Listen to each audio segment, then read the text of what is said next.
મિત્રો હજુ પણ ઘણા મિત્રોને ઇંગ્લિશમાં પાયાના શબ્દો નથી આવડતા, કોન્ફિડન્સ આત્મવિશ્વાસ નથી આવતો. જો તમને પણ એ જ તકલીફ હોય, શબ્દો બોલવામાં યાદ ના આવતા હોય, તો આજનો વિડીયો ચોક્કસથી તમારે જોવાનો છે. આજે આપણે લોકો પાયાના શબ્દો જેવા કે this, that, these, those, my ક્યારે વાપરવું, his, her, our, their, its, આ બધું ક્યારે વાપરવું આજના વિડીયોમાં આપણે સમજીશું.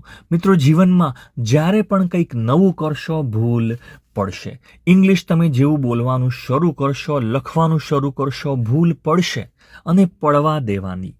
ભૂલ પડે ને તો જ આવડશે. ટેન્શન નહીં લેવાનું. શબ્દો, વાક્યો બોલીને યાદ કરો, ચોક્કસથી તમને બધું જ યાદ રહેશે. પ્રેક્ટિસ કરો. તો આજનો વિડીયો ધ્યાનથી પૂરો જોવાનો છે. સૌથી પહેલાં આપણે સમજીએ ઇંગ્લિશમાં. પહેલું જુઓ, આ પેન. આ પેન, આને ઇંગ્લિશમાં કઈ રીતે લખવું? સૌથી પહેલાં આ તમારા હાથમાં છે ને તમે બતાવો છો કે આ વસ્તુ છે. આને ઇંગ્લિશમાં લખાશે ધીસ. અને જોડે તમે લખશો આ પેન. હવે એક જ પેન છે એટલે ધીસ વપરાય છે, ધીસ પેન. ઉચ્ચાર અહીંયા લખી દઉં છું, ધીસ. આને કહેશું ધીસ અને પેન. ધીસ પેન એટલે કે આ પેન. જુઓ, એક જ પેન છે એટલે ધીસ પેન લખાય છે. આ ઝાડ, તમે આંગળીથી બતાવો છો કે આ રહ્યું ને એ ઝાડ છે, તો તમે લખશો ધીસ ટ્રી. ટ્રી એટલે ઝાડ. ઉચ્ચાર અહીંયા લખી દઉં છું, ટ્રી. ખાસ યાદ રાખજો, ટ્રી એટલે ઝાડ. ધીસ ટ્રી, આ ઝાડ. તમારે નેક્સ્ટ કહેવું છે કે આ પુસ્તક. આ પુસ્તકને ઇંગ્લિશમાં તમારે લખવું છે. તમે લખશો સૌથી પહેલાં ધીસ અને પુસ્તકને લખશો બુક. ધીસ બુક એટલે આ પુસ્તક. હવે આની વાત છે. આ એટલે આપણે ઇંગ્લિશમાં કહીએ છીએ ધીસ. પરંતુ ધારો કે તમારે દૂર આંગળીથી બતાવવું છે કે પેલું. પેલું માટે ઇંગ્લિશમાં કયો શબ્દ છે? પેલું તમે ઇંગ્લિશમાં એને કહેશો ધેટ. THAT. ધેટનો અર્થ થાય છે પેલું. તો તમારે કહેવું છે કે પેલું ઝાડ. પેલું એટલે તમે કહેશો ધેટ. એક જ ઝાડ છે, ખાસ સમજજો. ધેટ અને ઝાડને આપણે ઇંગ્લિશમાં કહીશું ટ્રી. That tree. બોલો, ધેટ ટ્રી. પેલું ઝાડ. તમે કહો છો પેલો વ્યક્તિ, એને ઇંગ્લિશમાં આપણે કહીશું ધેટ. વ્યક્તિને આપણે કહીએ છીએ ઇંગ્લિશમાં પર્સન. પર્સન ઉચ્ચાર અહીંયા લખી દઉં છું, ટેન્શન નહીં લેતા. આપણે આને કહીશું પર્સન. પર્સન એટલે વ્યક્તિ. ધેટ પર્સન, પેલો વ્યક્તિ. That person. તમારે કહેવું છે કે પેલો માણસ છે, પેલો પુરુષ, તમે કહેશો એને ધેટ મેન. મેન એટલે પુરુષ. તો આ રીતે ઇંગ્લિશમાં ધેટ વપરાશે. તો સૌથી પહેલાં ધીસ એટલે આ અને ધેટ એટલે પેલો. પણ એક જ વ્યક્તિ, એક જ વસ્તુ હોય ને ત્યારે ધીસ અને ધેટ વપરાશે. જો બહુવચન હોય તો શું થાય? એક વચનમાં તમે ધીસ અને ધેટ વાપરશો. બહુવચન તમારે હોય, એક કરતાં વધારે હોય, તો આ એના માટે ધીઝ વપરાશે. ધીઝ આ બહુવચન છે. અને ધોઝ એટલે પેલા, આ પણ બહુવચન છે. તો ધીસનું બહુવચન છે ધીઝ અને ધેટનું બહુવચન છે ધોઝ. વાક્ય જુઓ એટલે આવડી જશે. પેલા લોકો. પેલા. હવે જુઓ, તમે આમ તો ધેટ લખશો પણ બહુવચન છે એટલે થશે ધોઝ. ધોઝ અને લોકોને આપણે ઇંગ્લિશમાં શું કહીશું? પીપલ. ઉચ્ચાર અહીંયા લખી દઉં છું, ધોઝ પીપલ. Those people. પેલા લોકો. બોલો, ધોઝ પીપલ. આ લોકો. આને આપણે ઇંગ્લિશમાં ધીસ કહીએ છીએ, પણ લોકો બહુવચન છે, એક કરતાં વધારે છે. તમે લખશો ધીઝ અને લોકો એટલે આપણે લખીશું પીપલ. તો ઉચ્ચાર અહીંયા લખી દઉં છું ખાસ. બહુવચન છે એને આપણે લખીશું ધોઝ અને આપણે લખીશું ધોઝ. ઝ મોટો આવશે, ધોઝ. અને ધીઝ લખીશું આપણે આ રીતે બહુવચનમાં, ધીઝ પીપલ. ઝ બોલવું પડશે. આ પુસ્તકો. બહુવચન છે એટલે આપણે લખીશું ધીઝ અને પુસ્તકો. બુક નથી, બહુવચન છે એટલે બુક્સ આવશે.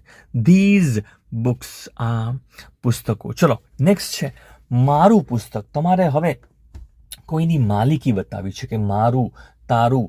પેલા લોકોનું, આપણું, એના માટે કયા શબ્દો વપરાશે ખાસ સમજીએ. મારું એટલે આપણે ઇંગ્લિશમાં લખીશું માય અને આપણે લખીશું બુક. માય બુક ઉચ્ચાર અહીંયા લખી દઈશું માય અને જોડે લખીશું બુક. માય બુક મારું પુસ્તક. ચલો મારી પેન છે, તમારે લખવું છે માય પેન. માય પેન મારી પેન. મારો પરિવાર. મારો પરિવાર સૌથી પહેલા તો મારો એટલે માય અને પરિવારનું ઇંગ્લિશ થશે ફેમિલી. ઉચ્ચાર અહીંયા લખી દઉં છું માય ફેમિલી.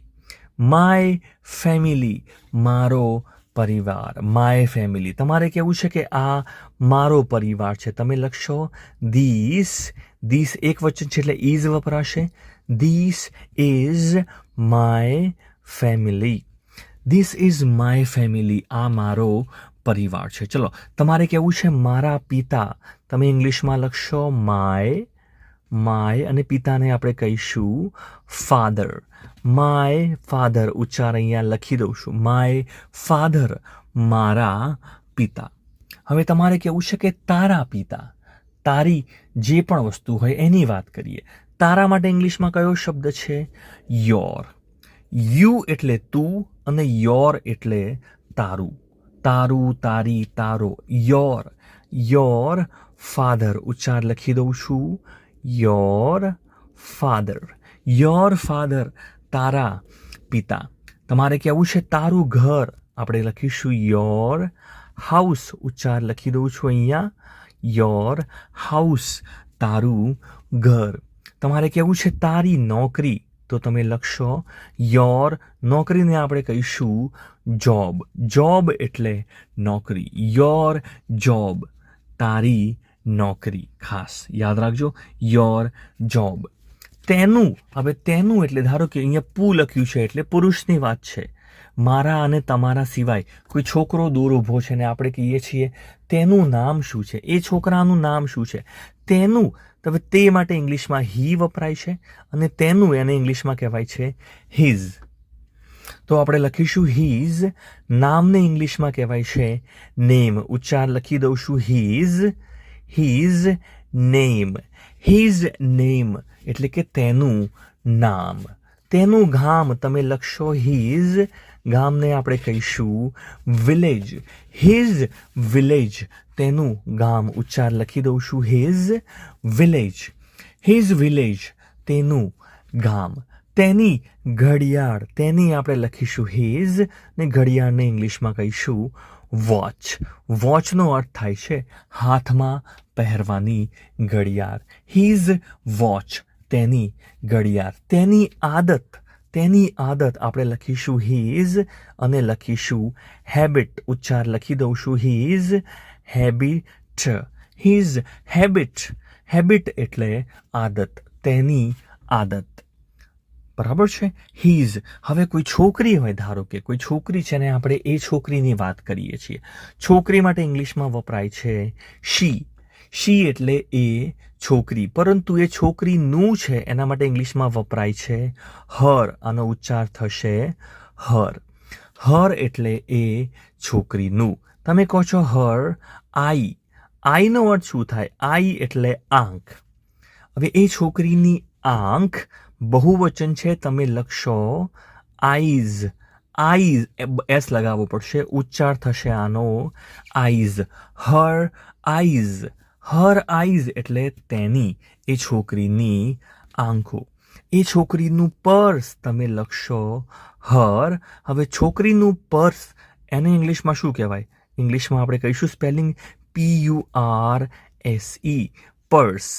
પર્સ એટલે છોકરીનું જે પાકીટ છે એને પર્સ કહેવાય છે ઇંગ્લિશમાં. ધારો કે છોકરાનું પાકીટ છે એને ઇંગ્લિશમાં શું લખશો? તમે કહેશો હીઝ. અને છોકરાઓનું જે પાકીટ છે એને આપણે શું કહીશું ઇંગ્લિશમાં? એને આપણે કહીશું wallet. His wallet. His wallet એ છોકરાનું પાકીટ. નેક્સ્ટ તેનો ભાઈ. છોકરી છે એનો ભાઈ, તમે શું લખશો? એ છોકરીનો ભાઈ હર બ્રધર. હર બ્રધર. ઉચ્ચાર અહીંયા લખી દઉં છું હર બ્રધર. હર બ્રધર એ છોકરીનો ભાઈ, એ છોકરીનું ડીપી, વોટ્સએપ ફેસબુકનું ડીપી તમે લખો છો, શું લખશો? હર ડીપી. હર ડીપી એ છોકરીનું ડીપી આ રીતે ઇંગ્લિશમાં લખાશે, જે છોકરીનું હતું એટલા માટે. આપણો એને ઇંગ્લિશમાં શું કહેશો? આપણે એટલે આપણે ઇંગ્લિશમાં લખીએ વી, પરંતુ આપણું કંઈક છે આપણે લખીશું એને અવર. અવર ઉચ્ચાર અહીંયા લખી દઉં છું, અ-વ-ર. અવર એટલે આપણું. હવે આપણો પરિવાર તમે લખશો અવર ફેમિલી. અવર ફેમિલી આપણો પરિવાર. આપણો પુત્ર આપણે લખીશું અવર સન. અવર સન. અવર સન આપણો પુત્ર. તમારે કેવું છે કે આપણું બાળક. આપણું બાળક. બાળકને ઇંગ્લિશમાં કહેવાય છે ચાઇલ્ડ. ઉચ્ચાર લખી દઉં છું અહીંયા. ચાઇલ્ડ એટલે બાળક. એક જ બાળક છે, અવર ચાઇલ્ડ. અવર ચાઇલ્ડ આપણું બાળક. આપણી ફરજ તમે લખશો અવર. ફરજને ઇંગ્લિશમાં શું કહેવાય છે? ડ્યુટી. ઉચ્ચાર થશે એનો ડ્યુટી. ઉચ્ચાર ફરીથી લખી દઉં છું અહીંયા, ડ્યુટી. ડ્યુટી એટલે આપણી ફરજ. તમે લખો છો આ આપણી ફરજ છે. This is our duty. This is our duty. આ આપણી ફરજ છે. તમે લખો છો ધીસ ઇઝ યોર ડ્યુટી. આ તારી ફરજ છે. આપણા બાળકો આપણે લખીશું અવર ચાઇલ્ડ એટલે બાળક થાય. એક કરતાં વધારે હોય તો ચિલ્ડ્રન કહેવાય. ચિલ્ડ્રન. ઉચ્ચાર લખી દઉં છું અહીંયા, ચિલ્ડ્રન. અવર ચિલ્ડ્રન આપણા બાળકો. હવે તમારે કહેવું છે કે એ લોકોના બાળકો. પેલા બે જણા ઊભા છે ને એમના બાળકો, તો એ લોકોના બાળકો. ખાસ એ છોકરો હોય તો આપણે હી લખીએ છીએ, શી હોય તો આપણે છોકરી શી લખીએ છીએ, પરંતુ છોકરો ને છોકરી જોડે ઊભા છે એમના બાળકો છે, આપણે એની વાત કરીએ છીએ, તો એ લોકોને ઇંગ્લિશમાં કહેવાય છે ધે. અને એ લોકોના એને ઇંગ્લિશમાં કહેવાય છે ધેર. ઉચ્ચાર અહીંયા લખી દઉં છું ધે, ધે, ધેયર. ય છે ને એનો ઉચ્ચાર થોડો જ તમારે કરવાનો છે, ધેર. ધેર એટલે એ લોકોના. હવે તમારે બાળકો લખવું છે, તમે લખશો ધેર ચિલ્ડ્રન. ધેર ચિલ્ડ્રન એ લોકોના બાળકો. એ લોકોની ફરજ તમે લખશો ઇંગ્લિશમાં their, their duty. Their duty એ લોકોની ફરજ. હવે કોઈ વસ્તુ હોય, કોઈ પ્રાણી હોય, કોઈ વિચાર હોય, એની આપણે વાત કરતા હોય ને, કોઈ પણ વસ્તુની, કોઈ પણ ગામની એવી કોઈ પણ વસ્તુ છે, એને ઇંગ્લિશમાં ઇટ કહેવાય છે. કોઈ પણ વસ્તુ નિર્જીવ હોય, સજીવ પ્રાણી પક્ષી હોય, એને ઇંગ્લિશમાં શું કહેવાય છે? ઇટ કહેવાય છે ખાસ. હવે ઇટનું એટલે કે એનો, એને ઇંગ્લિશમાં કહેવાય છે ઇટ્સ. એનો મતલબ તમે ઇંગ્લિશમાં લખશો ઇટ્સ મીનિંગ. મીનિંગ એટલે મતલબ. આપણે ઉચ્ચાર લખી દઈએ છીએ ઇટ્સ મીનિંગ. એનો મતલબ ઇટ્સ મીનિંગ. ધારો કે બિલ્લી છે, બિલાડી છે, એની પૂંછડી તમે શું લખશો? It's tail. ઇટ્સ ટેઇલ એટલે કે એની પૂંછડી. It's tail. તમારે લખવું છે કે બિલાડીની પૂંછડી, તમે લખશો કેટ્સ ટેઇલ. Cats tail. પરંતુ આપણે કોઈ પણ પ્રાણી છે એટલે આપણે કેટની જગ્યાએ શું વાપર્યું છે? ઇટ વાપર્યું છે. ઇટ્સ ટેઇલ એટલે કે તેની પૂંછડી. તેનો રંગ. તેનો રંગ તમે કહેશો it's colour. It's colour. COLOUR. કલરના બે સ્પેલિંગ છે. તમે COLOR પણ લખી શકો અને UR પણ લખી શકો ખાસ. ઠીક છે. ઉચ્ચાર શું થશે આનો? ઉચ્ચાર આપણે લખીશું કલર. ઇટ્સ કલર એટલે કે એ વસ્તુનો કલર. આપણે આગળ ઇટ્સનો ઉચ્ચાર પણ લખી દઈએ છીએ ઇટ્સ. ઇટ્સ કલર એટલે કે એનો કલર. તમારે કેવું છે એનું વજન, તમે કહેશો it's weight. It's weight. Weight એટલે શું થશે? વજન. It's weight. ઉચ્ચાર લખી દઈએ છીએ વેઇટ. વેઇટ એટલે કોઈની રાહ જોવી. રાહ જોવી એનો સ્પેલિંગ છે વેઇટ અને વજનનો સ્પેલિંગ છે WEIGHT. ઉચ્ચાર બંનેનો સરખો જ થાય છે. તેની સુંદરતા તમે લખો છો ઇટ્સ બ્યુટી. BEAUTI. બ્યુટીફુલ એટલે સુંદર. સુંદરતાને ઇંગ્લિશમાં કહેવાય છે ઇટ્સ બ્યુટી. ઉચ્ચાર અહીંયા લખી દઉં છું બ્યુટી. ઇટ્સ બ્યુટી એટલે કે એની સુંદરતા. તો આ રીતે ઇંગ્લિશમાં બેઝિક પાયાના શબ્દો છે એ આપણે વાપરી શકીએ છીએ.